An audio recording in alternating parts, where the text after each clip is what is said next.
Welcome to the WTR Small-Cap Spotlight podcast. I'm your host, Tim Gerdeman, Vice Chair and Co-Founder and Chief Marketing Officer of Water Tower Research. In today's podcast episode, I'm being joined by Anthony Tennyson, CEO of Solvonis Therapeutics. Also joining us is my Water Tower Equity Research colleague, Robert Sassoon. Solvonis Therapeutics is a clinical stage biopharmaceutical company dedicated to developing novel medicines for high-burden central nervous system or CNS disorders, primarily focusing on addiction and mental health conditions with significant unmet needs. Solvonis is a UK domiciled company listed on the London Stock Exchange under the ticker symbol SVNS. Anthony and Robert, thank you for joining us today. Thank you very much, Tim. Good to speak to you and good to speak to Robert. Great to speak to you as well, Anthony. Really interested to find out more about your company. So Anthony, before I hand it over to Robert to ask a few questions, let me start by asking you to give our listeners a 30,000-foot overview of the company and how it came into being, as well as providing just a brief overview of your professional background, please. Yeah, I'm happy to do so, Tim. So what we're building in Solvonis is we're building what we hope to be a leading CNS company focused on developing novel small molecules and repurposing already approved small molecule medicines, specifically targeting high burden CNS disorders. Currently, our focus and our core competency is in addiction and psychiatry, specifically in alcohol use disorder and post-traumatic stress disorder. But we are working to deepen our expertise and our scope and our pipeline within addiction and also psychiatry, and looking to stretch and flex out in due course into neurology. What really sets us apart is our exceptionally efficient use of capital to progress R&D assets and R&D programs to the appropriate inflection point. For example, we in-licensed a phase 2 program for alcohol use disorder. Didn't cost us anything. We're now in phase 3 for that program.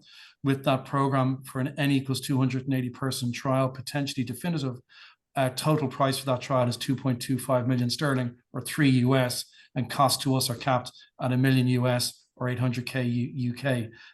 That's unheard of in the biopharma industry, particularly then in light of the really, really strong results at that phase 2. People were sober 2% of the time before being randomized and detoxed. And those that went through the active arm of the trial achieved 86% sobriety in the 6 months post-treatment. So we're really excited, Tim, about what we're building. Deep focus, addiction, psychiatry, exceptional efficient use of capital. And the last thing that I want your audience to know about and that really sets us apart is our team. Our science is led by Professor David Nutt, the world authority in the development of small molecule therapeutics for the treatment of addiction and psychiatry. Our chairman, he's an American, your audience might know him, a guy called Dennis Purcell. He ran the healthcare franchise for Hambrecht and Quist before it was bought by JP. He, in fact, set up H&Q Week, which became JP Week. And then he has his own VC shop in New York called Aisling Capital, or as an Irish guy, it's actually Ashling Capital. And so then me, the last part of the team, I'm not a scientist. I'm a business guy. I'm a degree and a master's in technology, so I'm a technologist by training. I wanted to know how money worked coming out of uni, so I got a job at Merrill Lynch on the capital market side, worked with them for a couple of years, then worked with Bank of Ireland, the largest bank in Ireland, on the capital market side for a couple of years. Left banking when the proverbial hit the fan, 07 to 09, went to work into professional services, worked for Aon, world's largest insurance and reinsurance brokerage, did an MBA, ended up in the fast track. But something that really hit me when I was working in the financial district in Dublin, which is cheek by jowl with the North Inner City, which is the most underprivileged part of my country, is the damage at large that has been wrought to those parts of society by alcohol, heroin, and gambling, and the complete lack of innovation and effectiveness by the pharma industry and effectiveness of the overall healthcare industry in treating those chronic diseases. And so that motivated me to do something better, different, more interesting. So I co-founded a company called Awaken Life Sciences in Canada to take advantage of the change in regulation, regulators' attitudes, investors' attitudes towards psychedelics. We founded that company. We built a really good company. We brought it public on the SIBO Neo. Things were going well until the biotech winter caught us as it caught everyone else. That company ended up on the CSE. And then I came across into a vehicle in London called Graph Polymer in May of last year. And since then, worked damn hard to refocus, repurpose, restructure, and rebrand that company into Solvonis Therapeutics. And we completed the acquisition of Awaken in May of this year. We've raised about 4.5 sterling since May of this year, which is about 8 US, which in the London markets is quite an achievement, particularly in the current environment. And as I said, we're building Solvonis now from an emerging company into what we hope will be an established leading European CNS focused biotech with plans ultimately, or aspirations, should I say, to ultimately come across to your side of the water and to list on New York. That's a great background. Thank you so much for sharing it. And I would be remiss if I didn't say, as a calloused Wall Streeter, that was a genuinely touching story. That's really cool. So with that, I'll turn it over to Robert Sassoon. Yeah, thanks for that. That was a great introduction. And I always, when I was in Dublin, I thought the Liffey was, it was a sort of a current of beer rather than water. But anyway, for those of our podcast listeners not so familiar with Solvonis, can you give us an overview of the development pipeline you're running and highlight the progress of the company's lead programs? Yeah, happy to do so. So like I said in the introduction, we've got a core we're focused on high burden CNS disorders. We have a dual R&D strategy, which is focused on drug discovery, but also on repurposing. So the repurposing assets are obviously the most progressed, and they're in the clinic. Our lead program, we're repurposing racemic ketamine in combination with copywritten cognitive behavioral therapy for the treatment of severe alcohol use disorder. So severe alcohol use disorder affects about 1/3 of the people who suffer with alcohol use disorder. That program is called SVN-001. It's targeting severe alcohol use disorder for the UK and EU market. There's about 15 million people across the UK and the EU4 who suffer with severe alcohol use disorder. So this is a chronic disease with a poor current standard of care. As we mentioned, we've in-licensed a phase 2 program. Results were groundbreaking. People were sober 2% of the time. Robert, that's 7 days a year, right? So if you think about the total cost of treatment, and in the UK and EU, we measure drug effectiveness by QALYs, so quality of additional life years. So if you think about the positive impact that you can have on people by bringing them from being sober 2% of the time to being sober 86% of the time, we think we're on the cusp of really changing how alcohol use disorder can be treated over this side of the water. We're in phase 3. Recruitment started last year. It's an N equals 280 person, 2-armed active placebo-controlled trial. Recruitment is forecast to complete late next year. Data analysis 27. Marketing authorization application 28, and ideally being in market in the UK with our own brand of ketamine for the treatment of severe alcohol use disorder through the course of late 28, early 29, targeting a mixed full application. You don't have that in the US, but that provides 8 to 10 years regulatory data protection on your phase 2 and our phase 2 and phase 3 data. We need something with a deeper IP moat for the US market, which is much larger and much more valuable, but that mixed full application route doesn't exist in the US. So we're repurposing J&J's Spravato from a nasal spray into an oral thin film for sublingual and buccal delivery. We've in-licensed a completed phase 1 program from a German CDMO. They've filed formulation patents. We've completed a type of phase 2A program, which has enabled us to file method of use patents. We had a meeting with the agency in December of last year. They agree we can 505(b)(2) into Spravato once we establish the bridge. And very importantly, they agreed that no further human data is required before proceeding into phase 2B if the bridge is successfully established. So for us, what that means is we don't have any preclinical costs. We don't have any phase 1 costs. We don't have 2A costs. And we hopefully will be going into phase 2B next year, subject to establishing the bridge. And what people should understand, and what they probably do, is Spravato is a blockbuster drug. It's on label for, I think, treatment-resistant depression with suicidal ideation. Affects about 2 million people in the US. There's 15 million people in the US suffering from moderate to severe alcohol use disorder. There's 15,000 clinics in the US treating alcohol use disorder. So we don't need to make the market. And so if you like the sales curve for Spravato, you might like what we're doing with alcohol use disorder. And we've got a preclinical discovery engine that's modulating SERT.net receptors as releasers or as reuptake inhibitors. And that's enabling us to do some interesting, exciting stuff in PTSD, but also exploring going deeper into addiction, deeper into psychiatry, and in due course, expanding into neurology. So that's us. That sounds amazing. So, but given that you're still a small company within an advanced clinical development, what is your commercialization strategy? I need to be cognizant of our size when I answer this question. Our market cap is 25 million sterling. So that's in and around 35 US plus or minus. So we are undervalued, in my opinion. And because we're undervalued, our balance sheet is of a certain size. So our business model is to build, progress, and out-license. And in fact, we are in discussions for our lead program at the present time. But our commercialization strategy is to progress research to the appropriate inflection point and to seek to out-license to larger players. And that's really our magic sauce, and what sets us apart is our ability to progress research with a real laser focus on being capital efficient to the appropriate inflection point, and then hopefully successfully out-license. Right, but you mentioned the two programs. You got two AUD programs going, SVN-001, which is your lead program. That's focused on UK and Europe.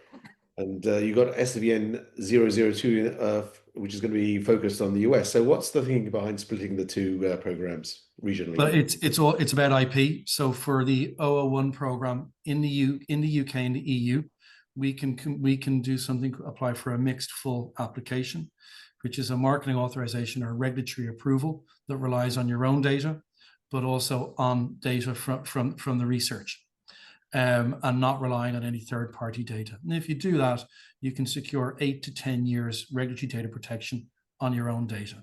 So that means we'll have our own data, our own phase 2 and our own phase 3 data, which will put us about 10 years ahead of anyone else from a research perspective, but also provides us with 8 to 10 years regulatory data protection. Which we believe will enable us or a potential future partner establish a decent franchise for the treatment of severe alcohol use disorder in the UK and in due course in the EU. That protection isn't available in the US, and hence we're seeking going down where we are pursuing a 505(b)(2) pathway with our SVN-002 program, which will provide us with up to 5.5 years regulatory data protection if our patents are recognized in the Orange Book. Which we think will be exciting and interesting for us, but potentially for a commercial partner.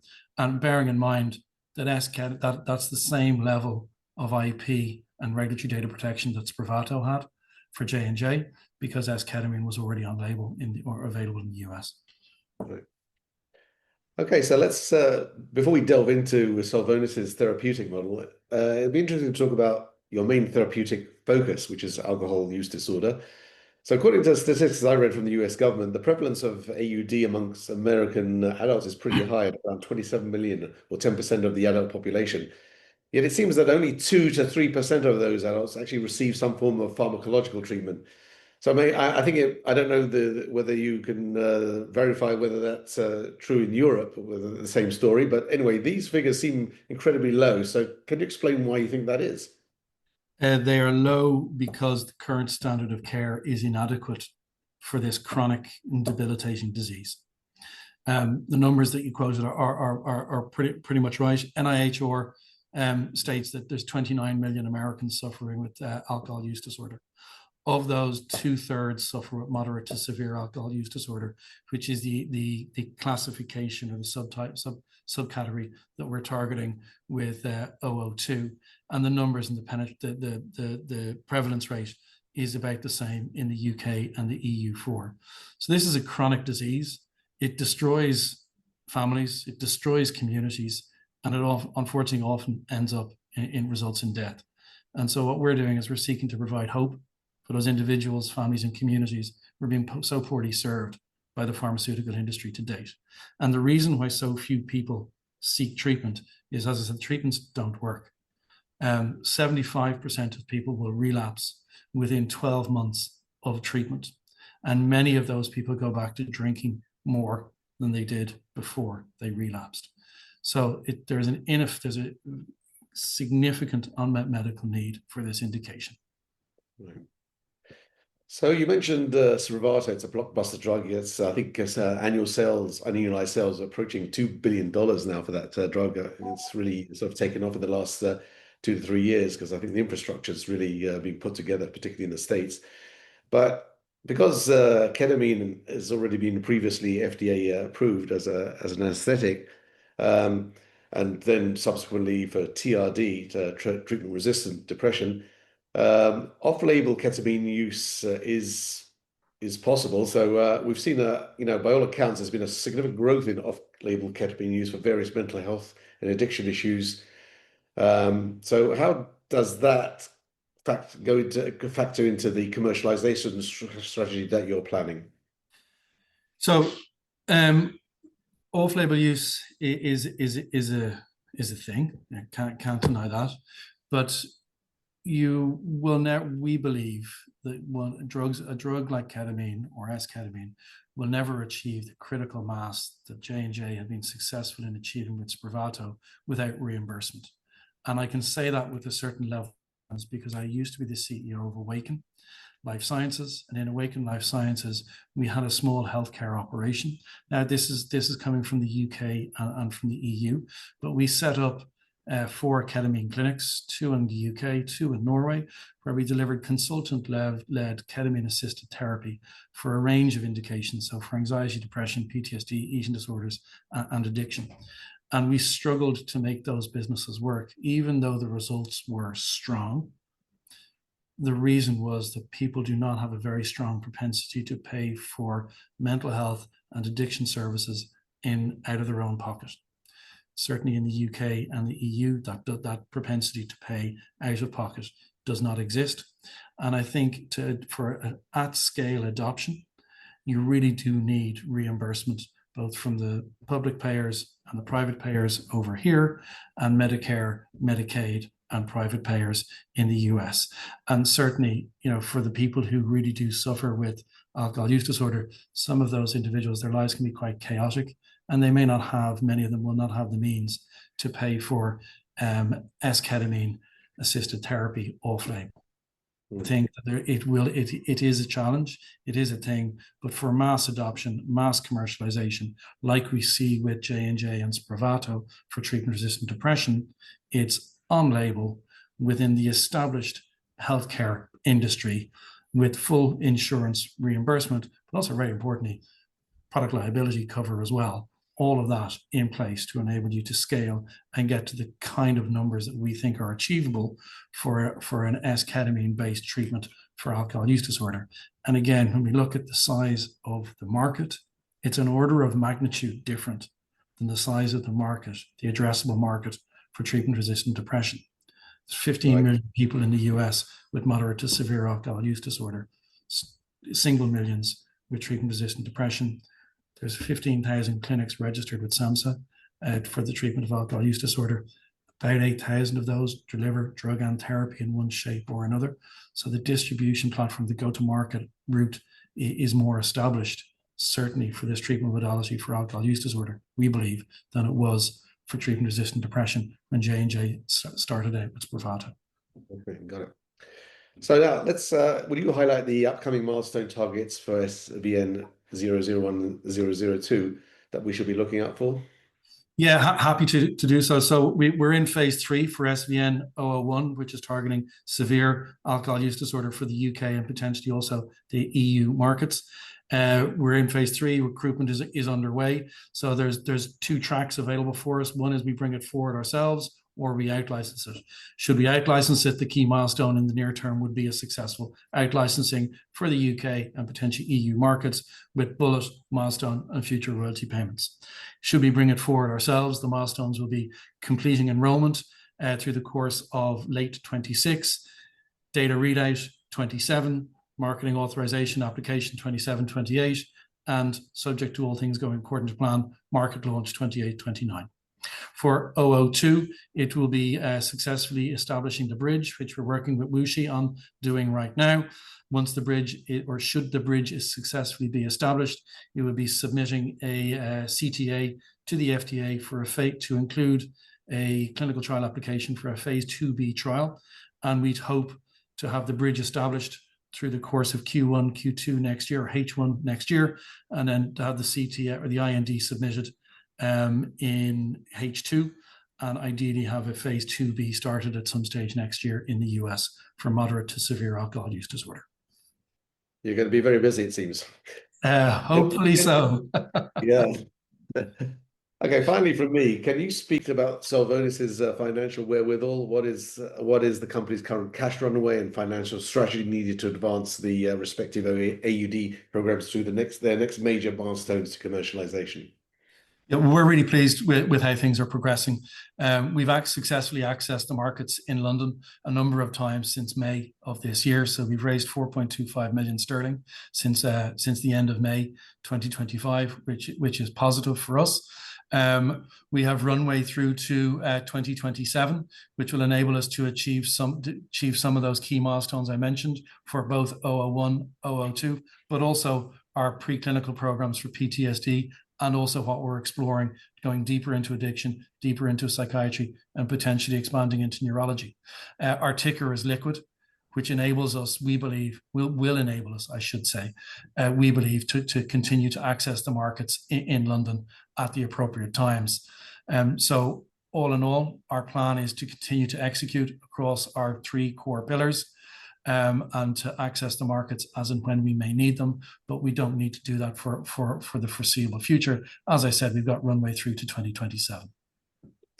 Well, thank you for all that information and for keeping us abreast of the fascinating developments at Solvonis, which is really working towards more effective solutions for what is widely recognized as a major societal problem. Back to you, Tim.